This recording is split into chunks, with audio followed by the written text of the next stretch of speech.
诸位，马上就到8月27号，也就是7月15中元节了。老祖宗说，一年最阴在中元，多数人只知道这天要祭祖祈福，却没人告诉你，一年300多天，唯有中元节这一天，人身上的漏财漏福口是彻底敞开的。你这天求再多福，烧再多纸，漏口不堵，转头就漏光了。所以我要在这个关口提醒诸位一句，8月27号这天早晨，你一睡醒，赶紧去厨房做这一件事。只要把这件事做对了，哪怕你穷了大半辈子，也能让你翻过身来。做什么事？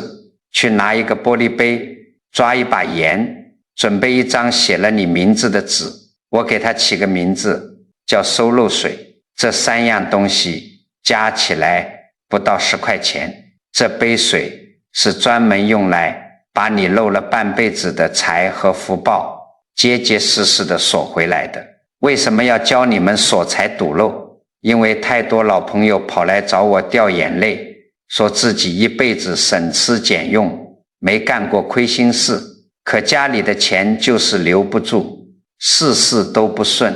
大家心里觉得委屈，觉得老天爷不公平。可我告诉你们，你想想看，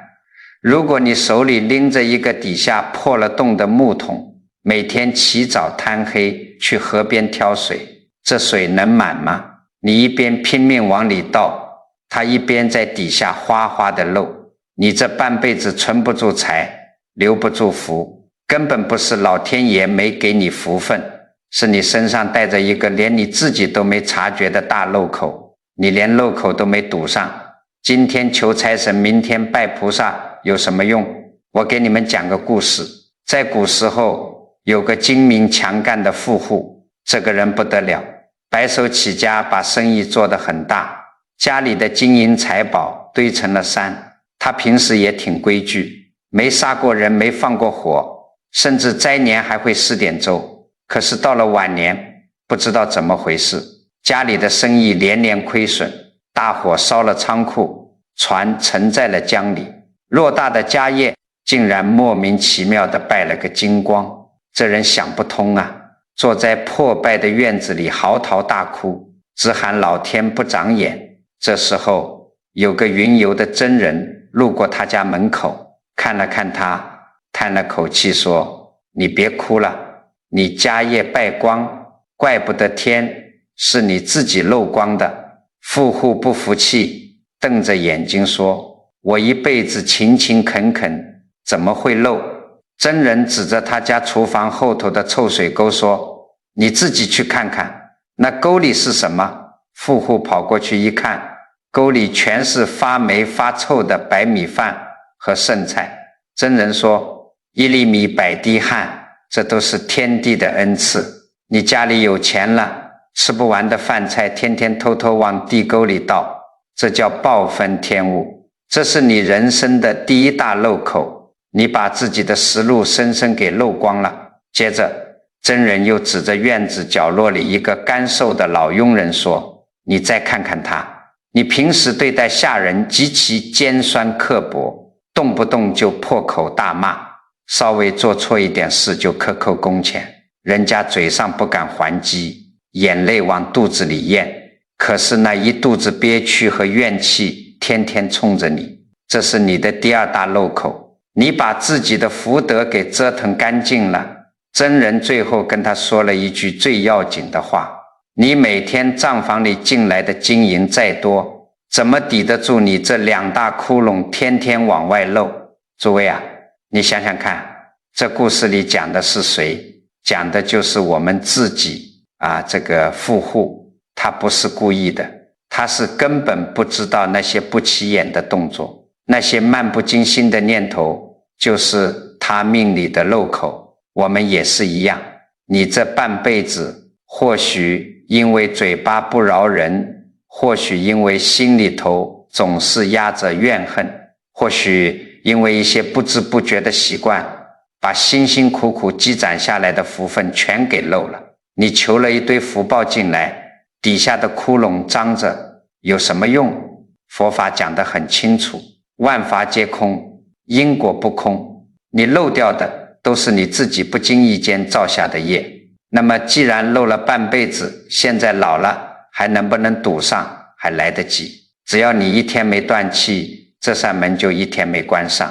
你手里的家当虽然不多，但只要把漏口找出来堵死，哪怕接下来是一滴一滴的接水也能满起来。那漏口到底在哪？为什么偏偏是8月27号中元这一天能看见？又为什么这杯水非得是睡醒的那一刻去做？你们要晓得，现在外面很多人一到农历7月心里就发毛，觉得7月半是鬼门关大开，家家户户天一黑就把门窗关得死死的，生怕有什么不干净的东西跑进来抓人。我告诉你们，不要去信那些传言，这根本就是误解了老祖宗留下来的智慧。佛法讲得很清楚，7月15这一天正名叫做盂兰盆，这一天不是什么鬼怪出来找你，而是你在这一天去面对，去化解你自己累生累世结下的那些因缘。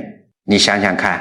这个时候是一年里头阴气到了顶，阳气最薄弱的那一晚，天地间的气机转到了一个最幽深的关口，平时你看不到摸不着的那些陈年旧账，在这个关口全都会显现出来。你们都知道盂兰盆经里目连救母的故事，目连尊者那是佛陀座下神通第一的弟子，他的天眼一睁开，看穿6道轮回，看到自己的老母亲堕在恶鬼道里受苦，饿得皮包骨头。目连是个大孝子啊，心里头痛得不得了，立刻运用神通，亲手端着一满钵白米饭去喂母亲。可是结果怎么样？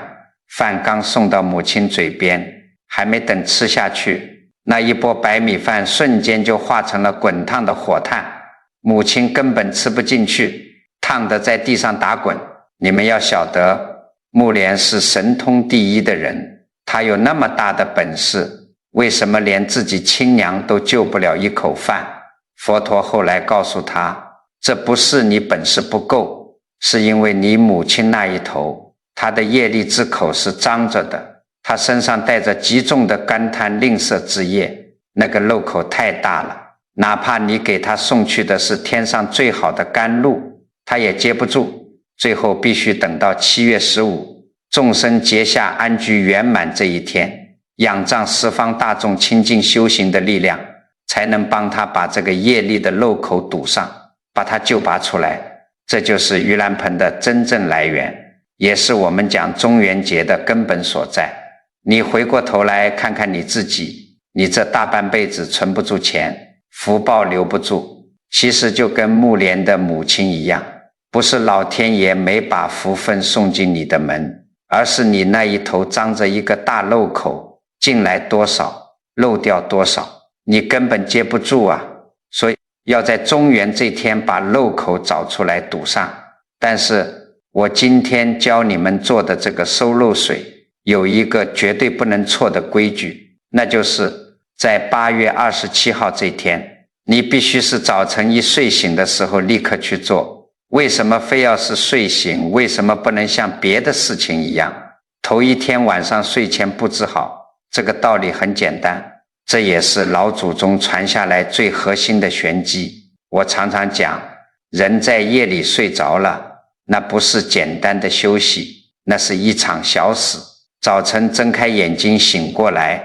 那是一场小生。你每天都在死一回生一回，中元那一夜是一年里阴气最重的一夜。当你在那一夜沉沉睡去的时候，你的身体虽然躺在床上，但你的神识，也就是你的那个心念，走得最远。那个时候是你整个人防线最弱最不设防的时候，你在梦里会不由自主地被平时压在心底最深处的那些委屈、怨恨、恐惧给牵引过去。当你早晨醒来的时候，你的神识是从那个极阴的夜里带着一身沉重的陈年浊气回到你身体里的。我认识一位王阿姨，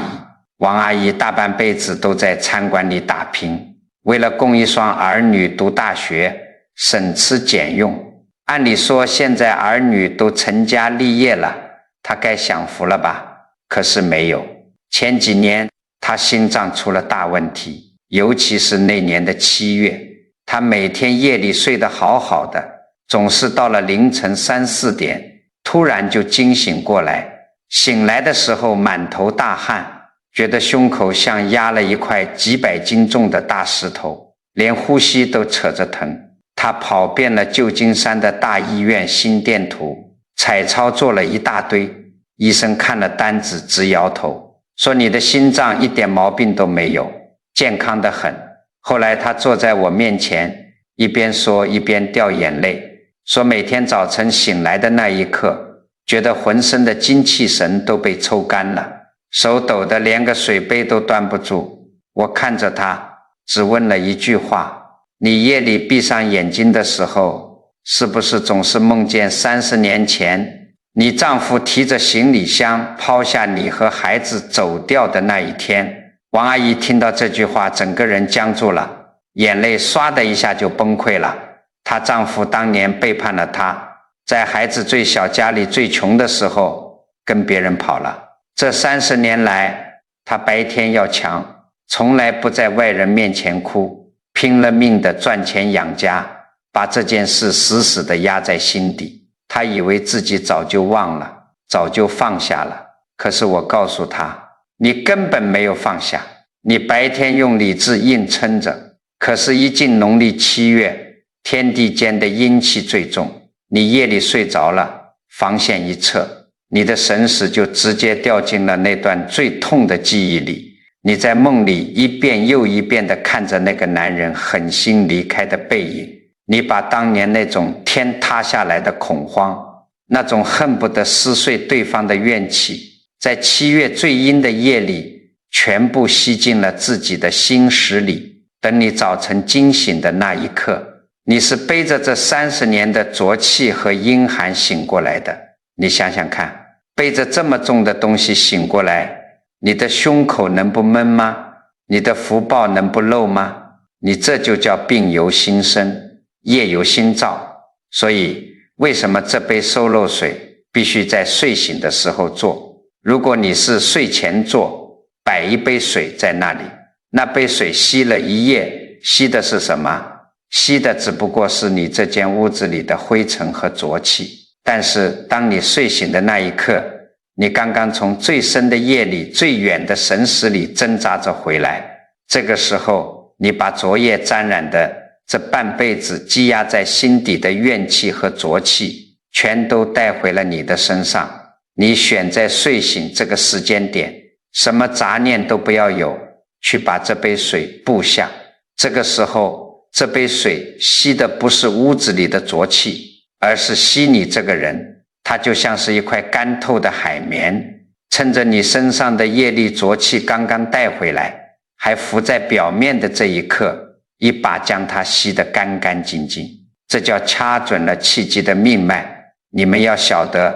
天地间的运转差一个时辰，效果就是天壤之别。所以记住我的话，8月27号中元这天，一睁眼睡醒的那一刻，就是你这大半辈子的漏口最显眼、最好堵的时候。话说到这里，有人肯定要问了，你说的道理我听懂了，可是我就不明白了。你让我去厨房拿一个普通的玻璃杯，抓一把最便宜的粗盐，倒点水，这几样加起来不到10块钱的东西，凭什么就能吸得动我这几十年积攒下来的漏口和浊气？这不是开玩笑吗？大家别急，老祖宗传下来的法子没有一样是胡来的。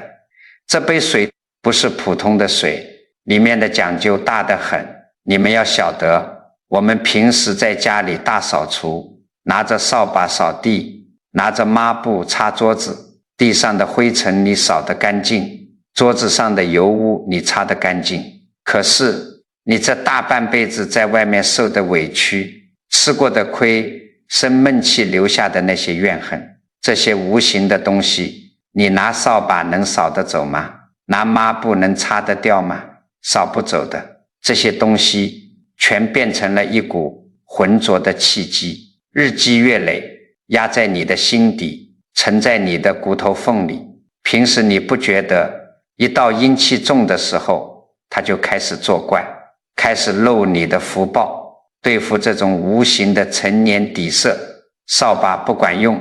老祖宗和佛法里头用的是什么？用的是水。为什么是水？老子里讲上善若水，水这个东西全天下最柔软，但也最能包容，最能洗刷。你能看见的脏东西它能洗，你看不见的业力、因果、契机它同样能洗。我告诉你们，用一杯水洗去累世的重业，这不是什么民间的迷信，在佛门里这是有清清楚楚的记载的。你们都知道唐代的玄奘法师去西天取经，那是何等的大愿，何等的功德。可是你们知不知道，就在他刚刚发下大愿，准备踏上西行之路的时候，突然之间生了一场极其古怪的大病。那不是普通的感冒发烧啊，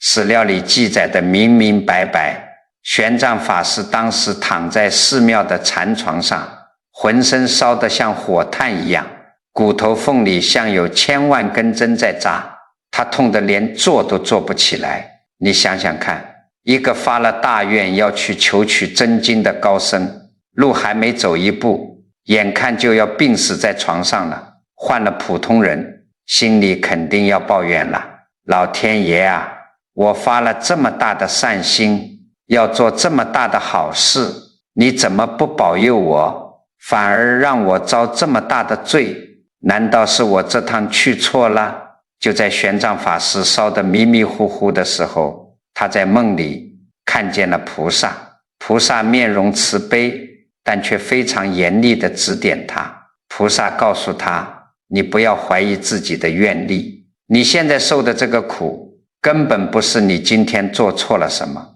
而是你过去生生世世积攒下来的极重业力。你以前造过很重的恶业，按理说是要下恶道受大苦的，但是就因为你今天发了要去西天取经的宏大善愿，这股强大的愿力把你过去几世的重重因果一股脑全逼出来了。这在佛法里叫重业轻报。你要是不在这个时候把它洗干净化解掉，你带着这么重的漏口和业力上路，你根本走不出大漠，半路上就得死掉。那怎么化解呢？菩萨教导他用清净的水持诵经咒做成大杯水去洗涤身体，去饮用。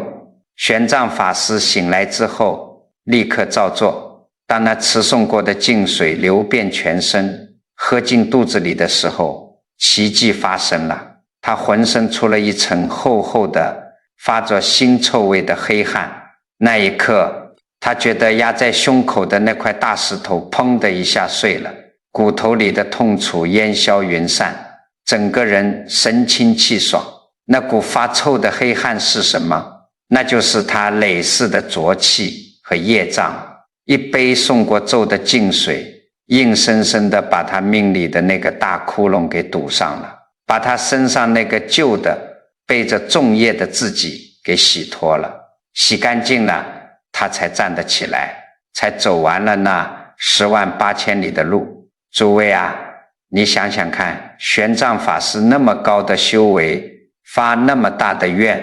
尚且还要靠诵过咒的净水来洗刷业力。我们这些普通的红尘俗人，在世间摸爬滚打了大半辈子，为了柴米油盐跟人红过脸，为了儿女前程心里起过多少贪嗔痴慢疑。你身上带的那个漏口，你带回来的那一身浊气，难道比他还少吗？所以我教你们做这杯收漏水，道理就在这里。但是玄奘法师是直接把水洗在自己身上，而我教你们的法子，水里还要放一张写了你名字的纸。很多人一听要在纸上写名字放进水里，就觉得哎呀，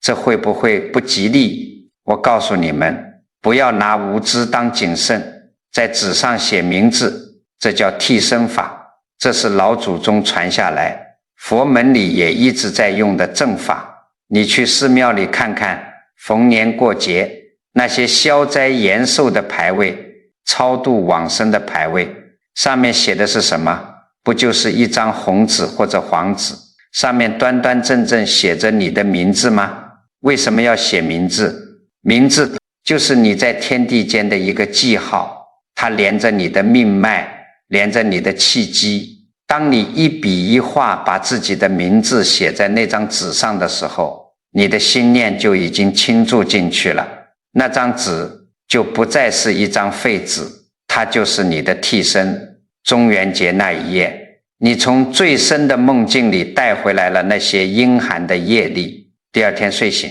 你立刻把这张写着名字的替身纸放进那杯调好的盐水里，它替你站在那个阴暗的角落里，替你去承受那个漏口里的浊气。这杯水里的盐不是用来调味的。老祖宗讲盐能镇宅，海水为什么千万年不腐臭？因为海盐能拔毒，能吸纳。你把水调好，把你的替身放进去，这杯水就会像长了眼睛一样，顺着你的名字，把你身上那股无明火，那些陈年怨气，那个漏了半辈子的阴寒气机，一点一点的全拔出来，吸进水里。这叫什么？这就叫以物代受。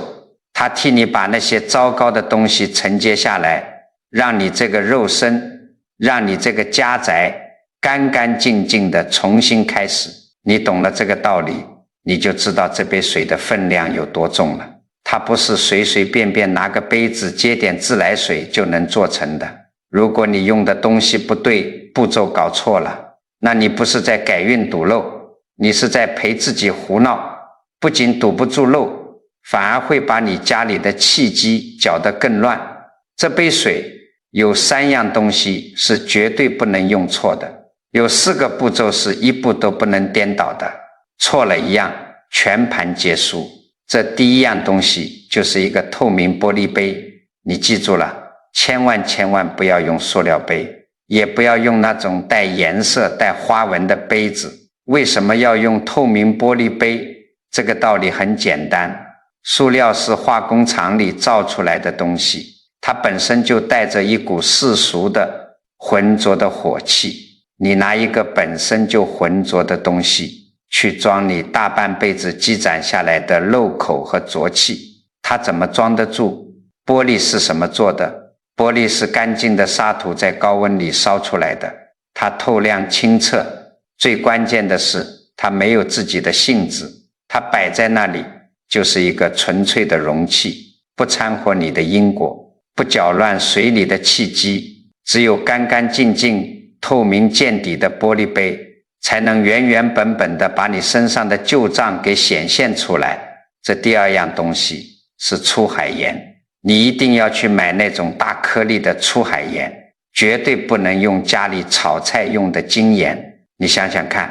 精盐是什么？那是经过机器反反复复打磨提纯筛了又筛的东西，它里面那股子大自然的野气和力量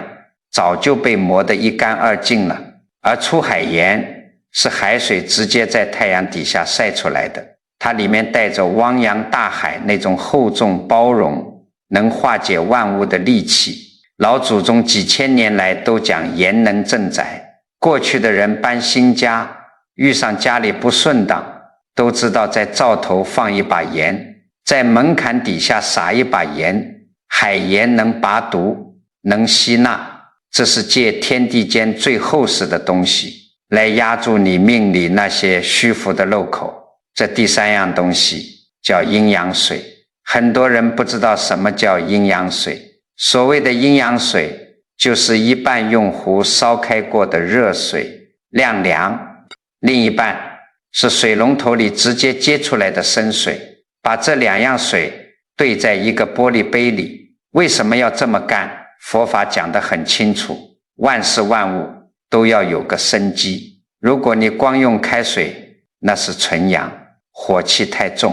如果你光用生水，那是纯阴，太死沉。你把开过底的阳水和没烧过的阴水兑在一起，热的要往上走，冷的要往下沉。这杯水在杯子里虽然看着没动，但它里头的气机是转着的，是活的，一滩死水，是洗不掉你几十年陈年旧业的。只有这种气机流转的活水，才能把你心底里那些死气沉沉的怨气浊气给拔出来。好，这3样东西备齐了，接下来你站在厨房里，按这4个步骤来做。这4个步骤一步都不能乱，乱一步你这就是在过家家，不是在改运。第一步，把盐倒进水里，拿根干净的筷子顺着一个方向搅，搅化了，再往里倒盐，接着搅，一直倒，一直搅，直到这个水再也化不开一丁点盐为止。最后你要看到杯子底下结结实实的沉着一层厚厚的化不开的盐粒，这时候才算数。为什么要放这么多？你们要晓得，就好像一块洗碗的海绵，如果你只让它吸了一半的水，它还能吸得动油污吗？它没有那个劲儿了。水也是一样，你要让它去吸你这大半辈子攒下来的业力，去堵你那个漏了半辈子的窟窿，你就得先把这杯水撑到极限，水里的盐分满的不能再满了，它那个吸纳的力量才最强大，才能像一块巨大的磁石一样，把你身上的污垢猛地吸拽出来。第二步，找一张干干净净的白纸，一支黑笔，写上你的名字。纸必须是纯白的，不能带格子，也不能是用过的废纸笔，必须是黑笔。这里有一条几百年的死规矩，我今天必须要严厉地警告诸位，千万不要用红笔写你的名字。为什么？红笔写名字在老祖宗的规矩里，那是写在什么地方的？那是写在墓碑上的字，是给犯人画押用的字。红笔一写，带的是肃杀之气，绝望之气。你今天做这杯水，是为了给自己堵漏，是为了把家运翻转过来。所以老老实实拿一支黑笔，心平气和的一笔一画，工工整整的把你的大名写在白纸上。你写的越端正，你的神识，你的气机附着在这张替身纸上就越稳当。第三步，在你写好的名字正下方写上一行小字，既然咱们是为了堵漏，为了斩断过去那些乱七八糟的纠葛，你就端端正正的在名字底下写上这一句，堵住半生漏口，化解累世尘怨。你不要在上面写什么让我发大财，让我赚大钱。我前面讲过了，咱们这杯水不走那条路，你漏口没堵上，求财就是往破桶里倒水，毫无用处。你就老老实实的写这2句话，告诉老天爷，告诉天地气机，我今天不是来贪得无厌的，我是来忏悔的，我是来把过去的旧账结清的。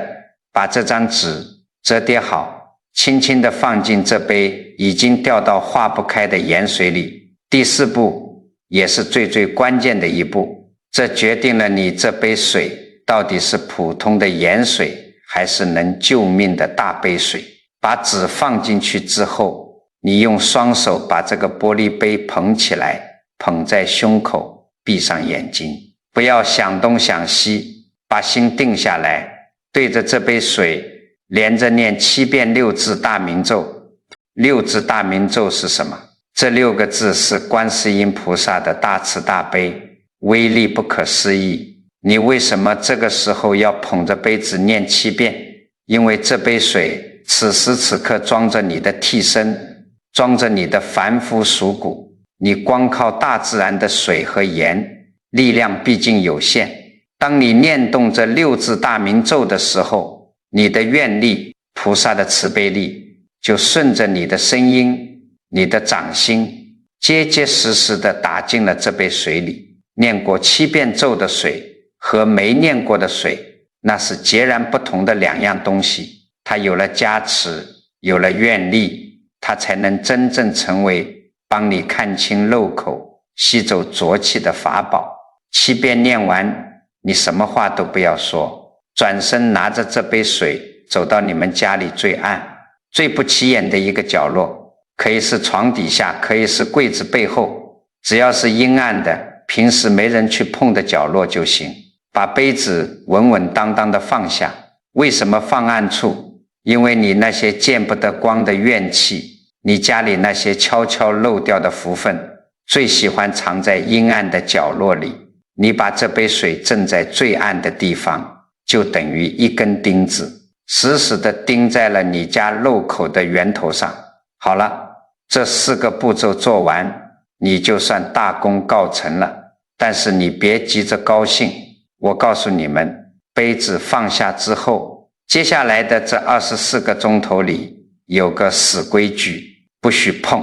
不许挪地方，连揭开看一眼都不行，甚至你连远远的盯着它看都不可以。很多人性子急，总惦记着，哎呀，这杯水放了1上午了，它吸了没有？吸了多少了？过一会儿又悄悄走过去，探个头看一眼。我告诉你们，你若是这么做，前面的功夫全白费了。为什么？你想想看，人的眼睛看向哪里，心念就跟到哪里。你一天到晚惦记着那个杯子，心心念念扑在上面，你以为是水在替你收漏，其实是你自己在往里面添。你的那些患得患失，你的那些急躁焦虑，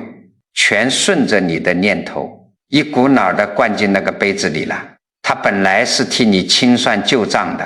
结果反倒成了你新杂念的垃圾桶，那它还怎么替你办事？所以别急，你把它放下之后转身就走，该干嘛干嘛去。佛法里讲放下，你不仅要把杯子放下，还要把心里那份挂碍放下。你越不管它，它在暗处替你清扫的就越干净。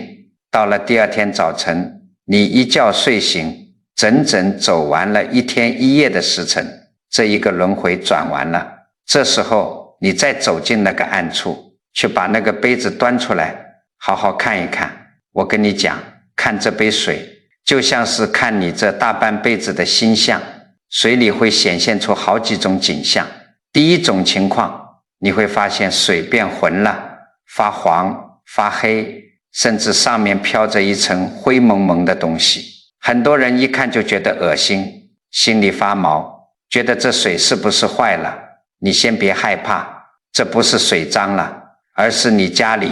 你身上漏了多少年，昨夜一次让你看清了。你想想看，一件白衬衫你穿了10年，天天穿在身上，你不觉得它有多脏？可是有一天你把它泡进一盆清水里，加上皂荚揉搓2下，那一刻那盆水是什么颜色？衣服还是那件衣服。脏东西是一直在的，只是从来没有一盆水把它逼出来过。我认识一个老朋友，是个退休工人，大家都叫他老周。老周这个人啊，一辈子没干过坏事，但就是一张嘴不饶人，满肚子的牢骚。年轻时候抱怨厂长偏心，老了抱怨儿女不孝顺，甚至出门买颗菜还要抱怨卖菜的少给他1根葱。他总觉得全世界都欠他的。前2年中原，老周听了我的劝，照着法子做了一杯水。第2天早晨他端出来一看，那杯原本晶莹剔透的阴阳水，过了1夜竟然变得像黄河里的泥浆一样，又黄又浑。老周端着杯子，手指哆嗦，跑来找我，声音都在发颤，这水怎么变成烂泥汤了？我是不是要倒大霉了？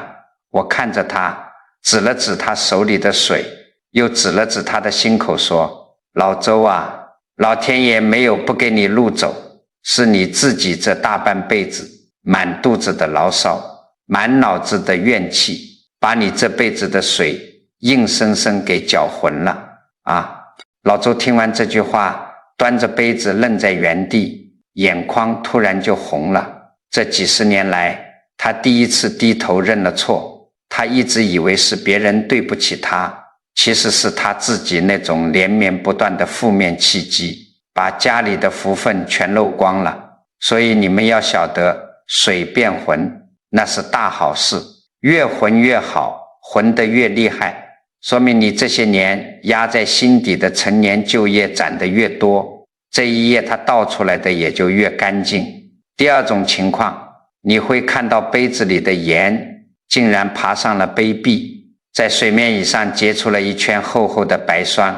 有的甚至结成了像刺一样的盐花。有人纳闷了，沉在底下的出海盐怎么会自己长着脚爬上来？这就是气机在运转，这就叫该浮上来的终于浮上来了。那些沉在底下的盐一夜之间被你身上的业力牵引爬出水面，这就是你命里那个看不见摸不着的漏口，被硬生生逼得现了原形。这一项里最要紧的一句话你们要记住，白霜结得越厚，说明你这个家的底子越厚。没有底子的人，你拿什么逼出东西来？这说明你家本来是有大福德的，只是过去漏得太狠了，现在霜结出来了，漏口也就封上了。诸位啊，家里扫地拖地，扫把扫得走地上的灰尘，可是你心里那一层厚厚的灰，那些委屈和不甘，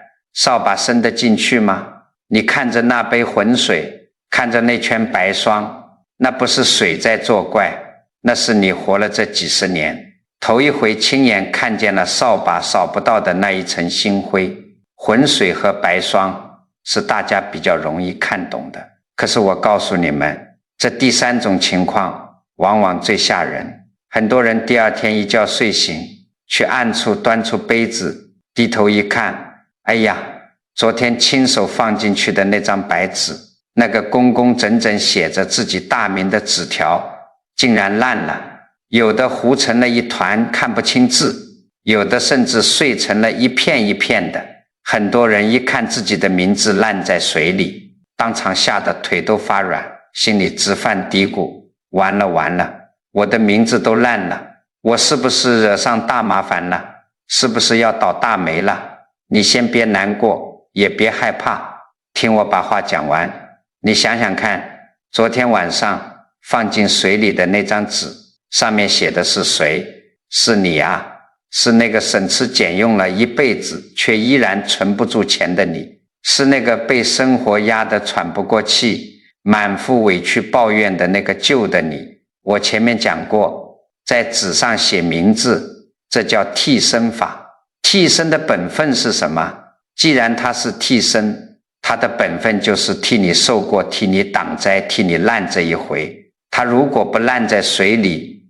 难道这些业力，这些晦气要留在你身上，让你这个肉身去烂吗？所以纸烂了，不但不是坏事，反而是天大的好事，是你那个成就的千疮百孔的运势在水里被化解了，烂得越碎越好，碎成渣的，说明水把你身上的旧漏口全接住了。如果纸还完好无损地留着大半张，那才说明你这半辈子的浊气只被接走了一半。还有第四种情况，杯子里的水不仅变得浑浊，它还往上冒细小的气泡，如果你凑近一闻，甚至会闻到一股极其难闻的怪味，发酸发臭，很多人嫌弃得不得了，赶忙捏着鼻子说这水肯定是坏了，发馊了。这个道理很简单，你不要嫌弃它，这不是水坏了，而是有东西在开口。你想想看，一口枯井，上面被大石头死死压了30年，里头密不透风，今天你突然把石头搬开了，第一股冲出来的气是什么味道？肯定是发霉发臭的，臭的先冲出来，外面新鲜的空气，甜美的甘露才能进得去。这股发臭的怪味，就是你这些年憋在家里压在心底，死死没有吐出去的那一口怨气和浊气。老祖宗有个大智慧，叫不破不立。不管是烂掉的纸还是发臭的水，都在告诉你一个极其深刻的道理：救我不死，兴我不生。你舍不得让过去的自己烂掉，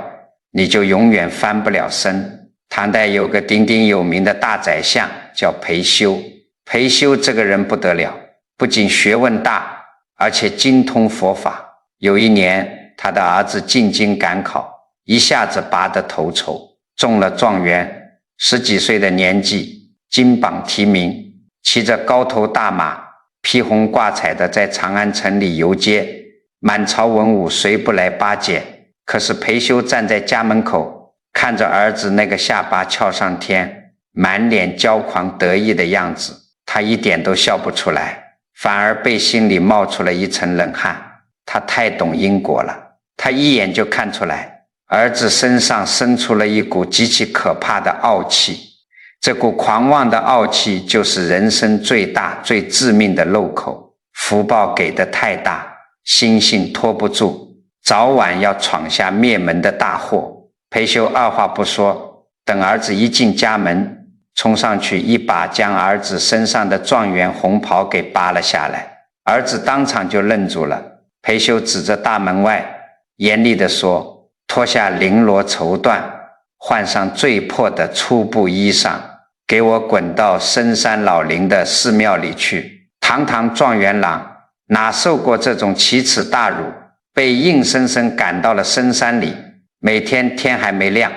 就被老和尚拿棍子敲起床，去陡峭的山路上挑水，去后山劈柴。3年啊，整整3年，一双拿惯了毛笔的白嫩小手磨出了厚厚的老茧，甚至磨破了皮，身上再也没有名贵的香料味，全是一股子夹杂着泥土和汗水的酸臭味。每天挑水的时候，这儿子心里那个怨啊，那个恨啊，觉得自己满腹经纶，堂堂状元，凭什么受这种非人的虐待？老爹是不是老糊涂了？直到有一天，他又累又饿，脚下一滑，挑着2桶水结结实实地摔倒在泥地里，浑身沾满了泥浆子。他再也绷不住了，坐在泥水里嚎啕大哭。这时候老和尚慢悠悠地走过来看着他，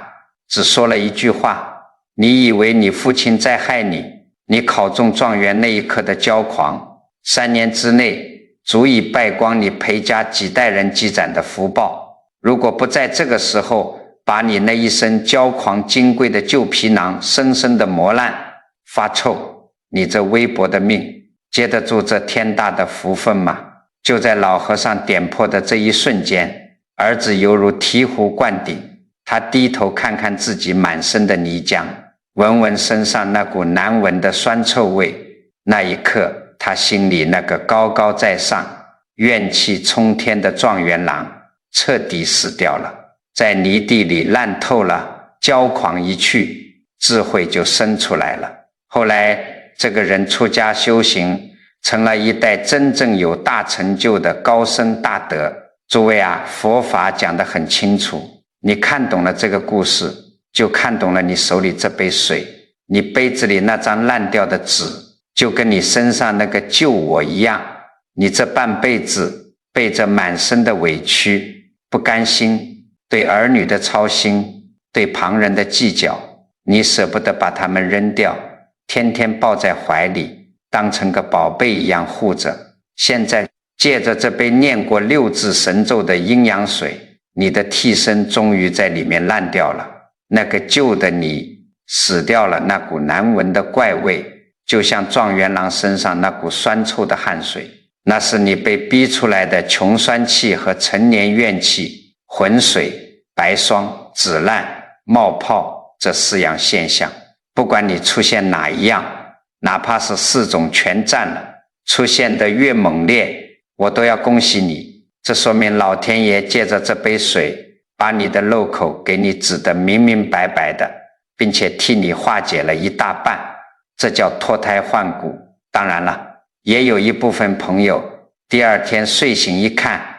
水还是干干净净的，纸也没烂，什么都没显现出来，这也别慌，这不是你做错了，这说明你家宅本来就清净，你心地善良，底子厚实，这一页本来就没有多大的漏口可抓。但是诸位啊，看清了水里的气象，这事可远远没有完。到了这一步，就来到了这整个法子里最险最要命的一关。我告诉你们，这杯水经过了1天1夜，它现在已经不是一杯普普通通的盐水了。你想想看，你这半辈子受的委屈，造的糊涂业，家里悄悄漏掉的福分，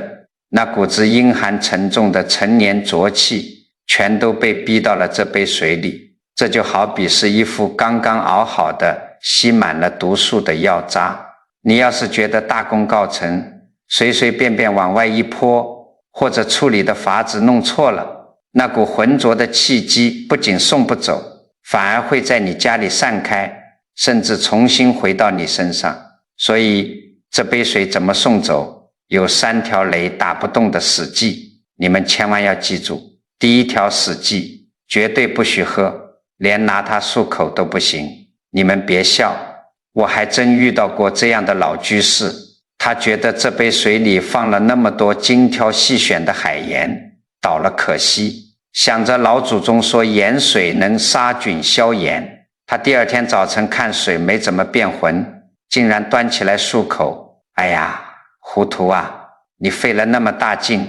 好不容易把骨头缝里的陈年底色，把你命里那些坏运势给逼到了水里，你再把它喝回去，那你这不是自己给自己找不痛快吗？记住了，里面的东西一滴都不能沾你的嘴。第2条死忌，绝对不许拿这杯水去浇花。有些老朋友心善，平时节约惯了，觉得水是养人的，顺手就倒进了阳台上的花盆里，或者倒进楼下的花坛里。你想想看，那可是化不开的浓盐水啊。老祖宗讲海盐能镇宅，但盐也是杀植物的，花草树木是有生机的，你把它浇在花盆里，第2天那盆花必死无疑。你本来是做这杯水给自己化解业力，堵住半生漏口的，结果你转手就杀了一条生机，这不是旧账还没算清，又给自己添了一笔新业吗？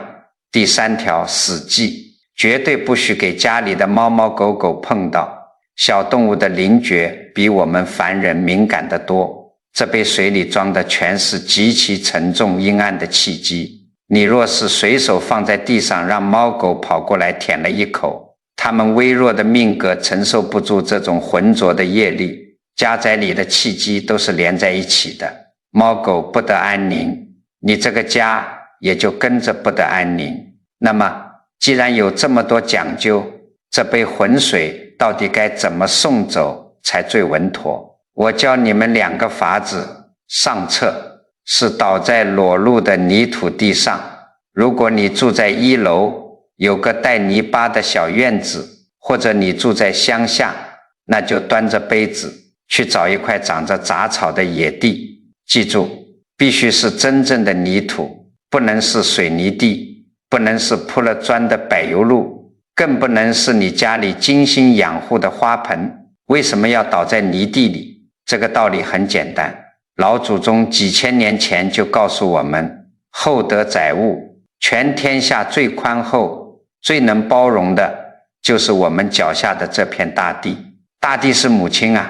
不管你是香的臭的好的坏的，只要回归了泥土，大地都能默默地把你接纳过去，一点点地给你化解得干干净净。你把这满是浊气的水倒在长杂草的野地里，就是让大地的厚重去化解你命里的轻薄和漏口。水渗进土里，一切恩怨一笔勾销。可有些老朋友又要说了，我住在城里的高楼大厦30几层，到处都是高楼公路，我上哪儿去找真正的野地啊？没关系，找不到泥地，还有中厕。中厕就是直接倒进你家的马桶或者厨房的洗手池里，但是这里有个极其讲究的手法，倒的时候你必须把水龙头开到最大，或者按下马桶上那个冲水力道最强的按钮。你要借助强劲的大水流，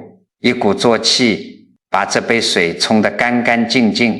绝不能让它在你家的下水管子里有一丝一毫的停留。你要让它一路走得干脆，水走得越痛快，你身上的晦气和旧账走得就越利落。除了倒的地方有讲究，我告诉你们，倒水的那一刻，你心里在想什么，你的嘴里在念什么，非常非常要紧。这是这杯收漏水能发挥奇效的最后一步。水往外倒的那一刻，你的嘴里要接着念那一句6字神咒。为什么要在这个时候念咒？你们要晓得，佛法讲得很清楚，一个普通人的力量是非常微弱的，你这大半辈子积累的业力和漏口，光靠你自己的肩膀是扛不住的，你送不走它。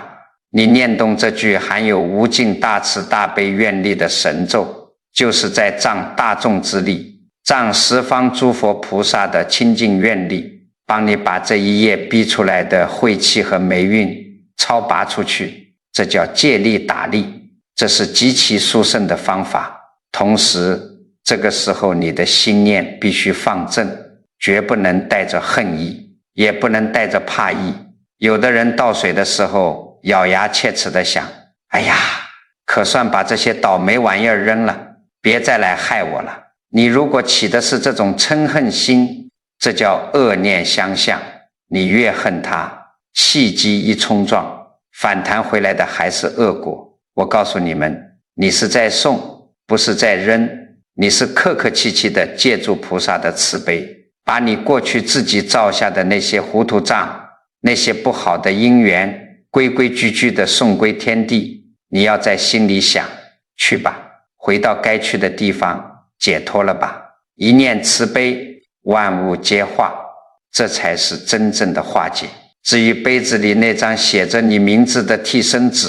多半已经在水里泡了1天1夜，烂了，碎了，糊得不成样子了。你就让它跟着水一起冲走，一起归于天地，代表那个旧的你彻底斩断了过去的纠葛。如果纸贴在杯子底下倒不出来，记住，千万不要用你自己的手指头去抠，去厨房拿一双一次性的竹筷子，把它轻轻拨弄进马桶里冲走，用完的筷子直接丢进外面的垃圾桶里。水倒干净之后，把这个玻璃杯在水龙头下用清水反反复复冲洗几遍，洗得透透亮亮的，晾干这个杯子你收好，千万不要扔。过2天我们还要接着用。讲到这里，有的人长长的松了一口气，觉得这杯水做完了也倒走了，这下总算大功告成，可以高枕无忧了吧。我告诉你们，不要高兴得太早。把那一身陈年浊气送走之后，接下来这半个月里头，你一定要留心一件事。这件事就是老天爷和天地契机给你的一个回应。留心什么呢？留心这半个月里，第一个主动跑来找你的人是谁？不是你天天住在一起的家里人啊，而是那些平时不怎么联系，突然之间给你打电话发信息，或者直接敲你家门的人。你想想看，你刚刚把半辈子的漏口给堵上，契机正在重新流转，这个时候找上门来的人绝对不是偶然的，他就是带着某种因果来的。如果这个人一上来就是来找你借钱，或者是在你面前大倒苦水，抱怨这抱怨那，甚至是因为一点小事来跟你扯皮吵架的，你先别生气，也别慌张，你心里要明白，这是你过去没还完的最后一点旧账，趁着你契机刚转，跑来找你结账了。这个时候你怎么做？和和气气地对待他，能帮一把就帮一把，帮不了就好言好语地送客。你千万别跟他急眼，你只要心平气和地把这股子怨气给化解掉，你这个漏口就彻彻底底地封死了。那如果找上门来的这个人是来给你报喜的，或者是一个很久没见的老朋友特意来问候你，又或者是来给你提供个什么帮忙的，我告诉你们，这就叫好气机聚拢了，说明你那个破了半辈子的桶底终于补牢了，干净的水，甘甜的水开始一点一滴的往你命里续了。这个时候你要大大方方的接着心里念一句感恩。那么这个收漏水到底要做几回呢？是不是天天都要做？绝对不行。这个道理很简单，中元8月27号这天早晨睡醒做第一回，这是你的本分，是借着阴气最重的关口去收旧账。如果你觉得这大半辈子漏的实在太厉害，家里实在太不顺，那你可以连着做3个早晨，也就是今天早晨做，明天早晨看盘倒掉，然后重新再布下一杯新的，连做3天，3天之后立刻停手。为什么要停？佛法讲得很清楚，凡事不能起贪心，不能生执念。你如果天天摆个杯子在那里，天天早晨盯着看它浑不浑，结没结霜，天天盼着自己赶紧转运发大财，那你这就是把除旧业的法宝变成了你贪婪的执念。你一边堵漏，一边又因为贪心给自己砸出了一个更大的漏口。你越不管它，把它当成一次大扫除，扫完就过安稳日子，它保你的时间就越长。你们要晓得，老祖宗留下的这些法子，水能帮你堵住家里的漏，能帮你吸走昨夜的晦气，但它堵不住你心里的漏啊。如果你做完这杯水，一转头又去跟儿女发脾气，又在背地里咒骂别人，又去斤斤计较那几毛钱的得失，那你这杯水就算做上1万遍，也救不了你的命。心念一转，漏口就开，心存善念，福报自来。只要你这口气还在，这扇改变命运的门就永远为你敞开着。什么时候醒悟，什么时候就来得及。好了，讲了这么多，我知道你们有些老朋友年纪大了，听着听着前面的就忘了。我最后给大家啰嗦一遍，听好这几件事，你照着做。时间是8月27号中元节，早晨一睡醒立刻去做这件事，但是最多连做3天就停。第二，准备一个透明玻璃杯，倒进一半开水一半生水兑成的阴阳水，加出海盐，一直搅到盐再也化不开为止。第三，拿白纸黑笔工工整整写上你的大名，名字底下写一行小字，堵住半生漏口，化解累世尘怨，放进水里。第四，双手捧着杯子，念7遍6字大明咒，放进家里最暗的角落。第五，放好之后24个钟头不许碰，不许看。第六，第二天早晨睡醒端出来看，无论水变浑，盐结霜，还是纸烂了，发臭了，都是大好事，是替身帮你挡了灾。第七，倒水的时候最好倒在泥土地里，不行就倒进马桶开最大水冲走。倒的时候心里不要有恨，继续念着那句6字神咒，把它送走。杯子洗干净晾干备用。还有这几个禁忌，打死别做。千万别用塑料杯，千万别用红笔写名字，千万别用炒菜的精盐，千万别拿去浇花，更不能自己喝一口。都记清楚了吧？记清楚了就老老实实去准备。最后我跟诸位说几句掏心窝子的话，你今天能在这个时间听到我讲这杯收漏水，这就是你我的缘分，也是你命里该在这个时候转运了。但是你一个人转运不如一家人转运，一家人转运不如让更多受苦受难的人都能跟着翻过身来。我常讲，最大的风水是什么？就是人心里的善念。最大的改命是改你的因果。你今天学会了这个堵漏的法子，如果你觉得讲的有道理，对你有帮助，你点一个赞，然后动动手指，把这个法子转发给你的亲戚朋友，发到你的家族群里去。你不要觉得这只是凑个热闹，你想想看，万一你那个老姐妹老哥们也正在家里因为漏财，因为晚上惊醒受苦受难呢，你这一转发可能就帮他们家堵住了一个大窟窿，就救了他们家的一段运势，让对方少走好几年的弯路。这就叫法布施。你这一句提醒就是在给你自己，给你的子孙后代积攒无量的福报。赠人玫瑰手有余香，老天爷看着你这颗救人的心，能不护佑你吗？如果你愿意发这份善心，请给这个视频点个关注，同时就在我们这个屏幕下方的评论区里留下你的善言善语。文字是有力量的，念头也是有力量的。你可以打上一句愿家宅平安，或者打上一句堵住漏口，好运连连。当我们千千万万个老朋友把这些慈悲向善的念头汇聚在这个评论区里的时候，它就会形成一个不可思议的善念场。你留下的每一句祈福，最终都会化作满天星光，清清静静地回向到你自己和你的家人身上。